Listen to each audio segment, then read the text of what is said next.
Well, hello again, guys, from here at an absolutely glorious Whitley Park, where I was going to say behind the trees Newcastle are training there, but there's only about 10 or 11 players out on the pitch, and that is because the games are so relentless now. They are coming thick and fast. That Eddie's just joked with us inside there. It was a question I asked him about doing special work on the training ground to tailor it so that midfielders, fullbacks, centre halves, wingers, everyone can chip in with the goals, given the struggle they've had in that regard so far this season. He laughed and he said, well, yeah, that would be nice, but we're not really training at the moment. It's why in the last video on Wednesday night over my shoulder, you saw Graham Jones leading a session beneath the lights at 10, 11 o'clock at night with 10 or 11 of the first team players. That's the same as what is going on there now. So yeah, preparations do continue for what is a huge game against Arsenal on Sunday. In this video, I'm going to explore two topics. First of all, Anthony Elanga, because that was the question I asked of Eddie Howe this morning, and he shot me down to a degree. I'll tell you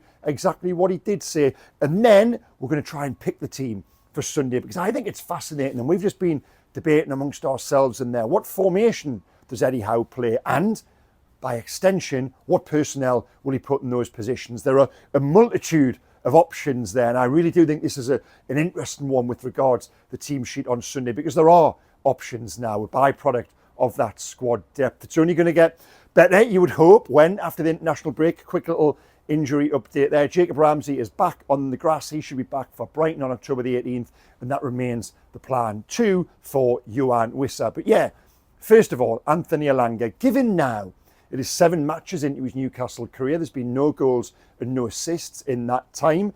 Some of the performances have been good. I think there have been a couple of, Barcelona especially, I give him 3 stars, didn't I, on the merit marks after the game. So there has been some good, but there's also been some not so good. 2 minutes into his debut against Aston Villa when he goes through on goal. Now that can happen to anyone, but the finish wasn't necessarily convincing, and I think that almost set the tone, that miss, for the opening 5, 6, 7 matches of his Newcastle career so far. And the question I put to Eddie was, yeah, no goals, no assists. How do you? And to be fair, I did say within the context of the question, there is some mitigation within that, because it hasn't been a settled front line. You remove Alexander Isak on some matches, any centre forward, and a winger hasn't necessarily got the guy at the end of it to convert that promise into either a chance missed or a goal, which then would have in turn lead to an assist, of course. So when I put this to Eddie Howe, no goals, no assists, he said, that's harsh. That was his reply. He said, yes, you are statistically right, but you look at Jacob Murphy's assist for Nick Voltemade against Wolves. It's a good cross, but it's only an assist if Voltemade puts it in. And I agree with this, by the way. This is what Eddie said, and I would be communicating and relaying this myself if he hadn't done it. So you then go to Barcelona, and Anthony Elanga does brilliantly to get away. Keith Gillespie-esque pulls the ball back. Anthony Gordon has the fresh air kick. It's then Anthony Elanga's cross to the far post where Harvey Barnes should score. Now, it's a good save, but with a better finish, or be it Nick Voltemade on the end of that, Anthony Elanga has the assist. So I do understand that. You've sometimes got to look beyond the statistics. And I use this phrase all the time, don't I? Look beyond the numbers, look beyond the scoreline even, and believe your eyes. So, okay, we'll apply the eye test to it. Now, even then, I still think Anthony Elanga can do better. And the point I would make is he has got this absolutely blistering speed. I was out in the Far East and watched him play against Arsenal, and there was one passage of play where I'd honestly never seen a player move as quickly as that on a football pitch. He played a forward ball and he followed his pass, and he got there before his pass had reached its intended recipient. It was incredible, blistering pace, breathtaking pace. I haven't seen that. Then again, a few days later in Seoul, when we were invited in to watch the team train, Elanga's movement and the urgency with which he covers ground really is quite something. And that is why Eddie's got such a soft spot for pace when it comes to recruitment. Look at Anthony Gordon. The metrics, the numbers that attracted them to Gordon was that elite level pace, they call it, when you are among the top 1, 2, 3, 4, 5 in the Premier League. Anthony Elanga is that. But what I would say is he's got to learn to use his pace at Newcastle. I don't think yet believe that he's learned how to impact that within the confines of a Newcastle team. Now, in theory, with Nick Voltemade, if he is going to be that centre forward, I think that should play to Elanga's strengths, because if Voltemade is dropping into that 9.5, 10 position, that in theory should leave space in behind for the likes of Elanga to attack. So the team have got to learn to play with Elanga, and Elanga's got to learn to play with Newcastle. At Forest, it was different. Nottingham Forest and the Nuno last season were a team who didn't want the ball. They did cede possession. They did cede territory. What then did that leave? Well, it left a big open space in front of it for players like Elanga to attack. That's why he was so productive. That's why he did have such a good season, and he had that £55 million price tag attached to him. No finer example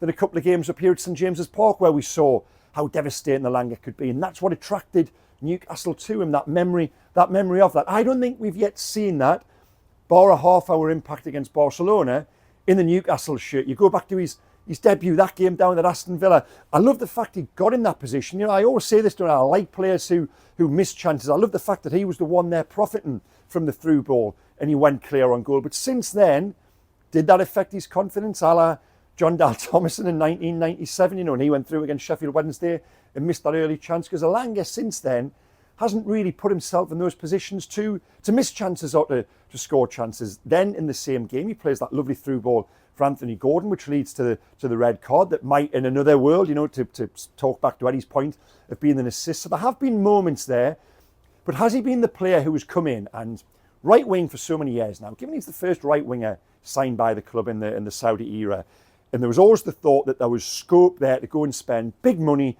on a big improvement and a big upgrade on Jacob Murphy. Has he been that so far? No, he hasn't. I think that's a fair comment. When Murphy has come in, the numbers, the statistics would tell you his output has been better. And even applying the eye test, I think Murphy has been more of a threat and has played better within himself. I actually think Jacob Murphy, despite nursing this Achilles issue, which meant he didn't play at all on Wednesday night against Bradford, I think he's played very well, been one of Newcastle's better players so far this season. Certainly in terms of the four wingers, I would have him up there as the number one in terms of contribution. And that is why when I get to pick in my team for Sunday, I'll have Jacob Murphy absolutely in it. One of the first names on the team sheet. So for me right now, I'd still have Elanga behind Murphy in the pecking order when it comes to picking an 11. But that's okay, that isn't necessarily a criticism. He's 7 games in to his Newcastle career, Anthony Elanga. We're talking about this. We're not returning a verdict or a judgment.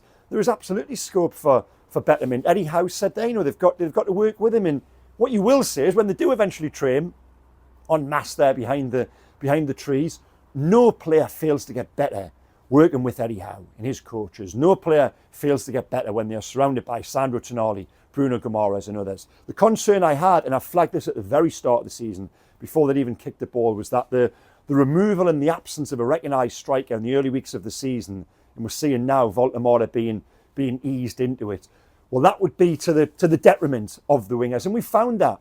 Anthony Gordon loved bouncing off Alexander Isak. Without Isak there, Gordon's had to play through the middle himself. I honestly think Gordon's done okay through the middle, but he's better from the left. Play Anthony Gordon on the left. I don't like seeing him at centre forward, because as well as he does there at times, it robs Newcastle of the best left winger. Anthony Elanga, undoubtedly, if a centre forward had been there in those early weeks of the season, or in that first half hour against Barcelona when Newcastle played magnificently, would he have had those assists? And with that building of momentum and confidence, he probably would. So yes, we reserve judgment, but I still would like to see more from Anthony Elanga. That's why I asked the question there. I think that's because I perhaps expected more. When I spoke about this signing in the summer, I could see the theory behind it. I thought you would come in and be a very good player in this team. He hasn't been that just yet, but give him time to adapt, give him time with a centre forward, someone to convert those balls he is putting into the area. But it always comes back on the player as well. And yeah, there's got to be more to come, is what I would say.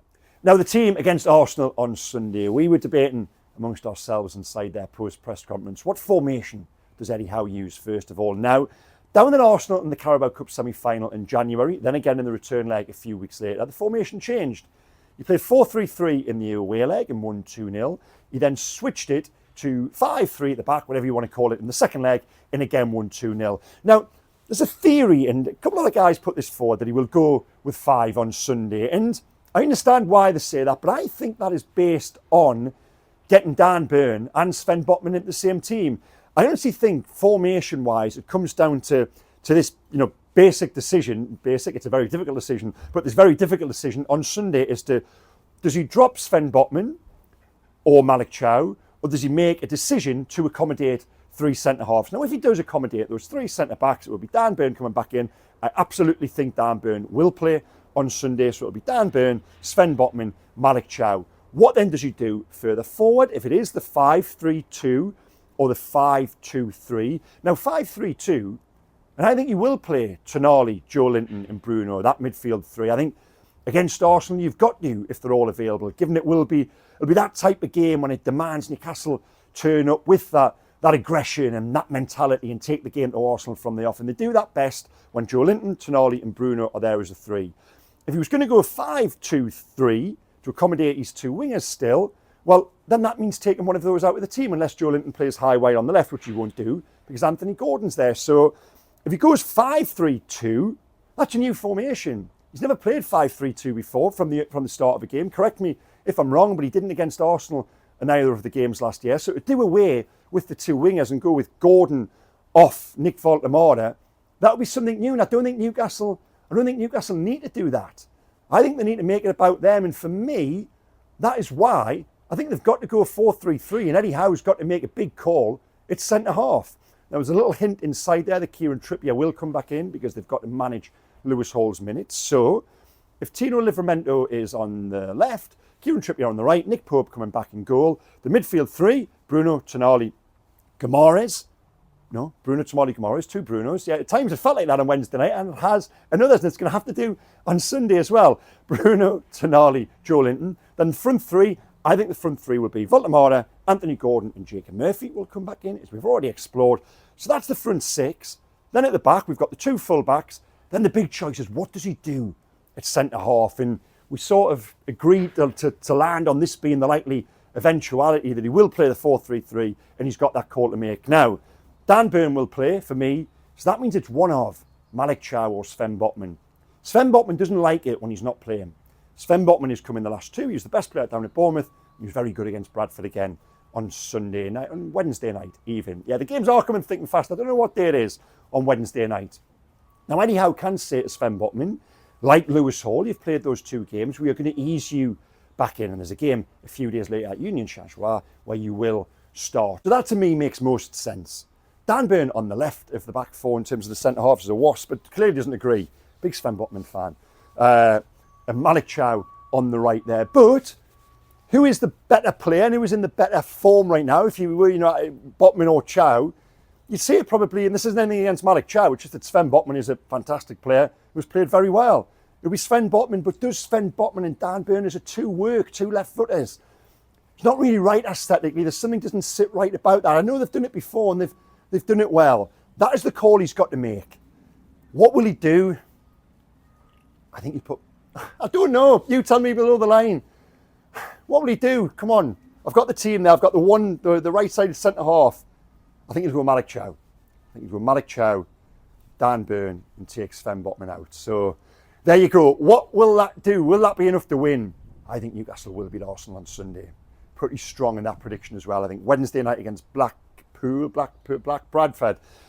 Honestly, guys, I really am struggling with the schedule against Bradford. It's 4 goals. And I did radio last night and they were saying, yeah, come on. It's League One. It doesn't matter. It wasn't about that. It was just about unlocking doors and unlocking that mental block and creating chances and missing chances. 27 efforts on goal across the game. It was so important. Just a better feel overnight, Spoke to some of the guys. There is just a little bounce, a little spring on the back of that, given the performance and the goals scored.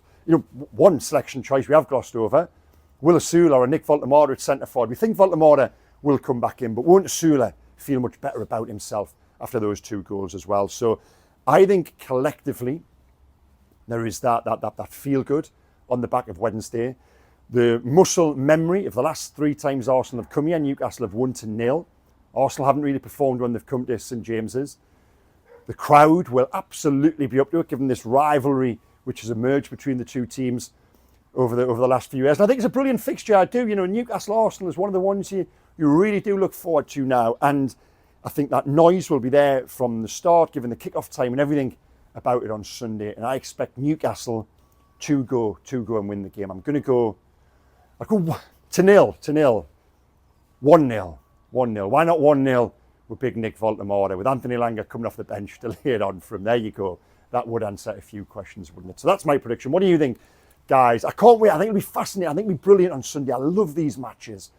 I really, really do. I think it's come at a good time for Newcastle as well, just when they need this sort of occasion to go out there and kickstart that Premier League season, because they've played well enough to to take more points than they have done so far. So, yeah, there you go, guys. I've talked for long enough now. Tell me what you think below the line. Elanga's start. Who comes back in? You know, have I been a little bit too hasty there and putting Voldemort in instead of Willisula? Centre halves, formation-wise, what do you do? I'll see you again on Sunday when I'll be at St James's Park. Okay, thank you so much for watching, guys. Hit like, comment, subscribe. See you in a couple of days. Bye-bye.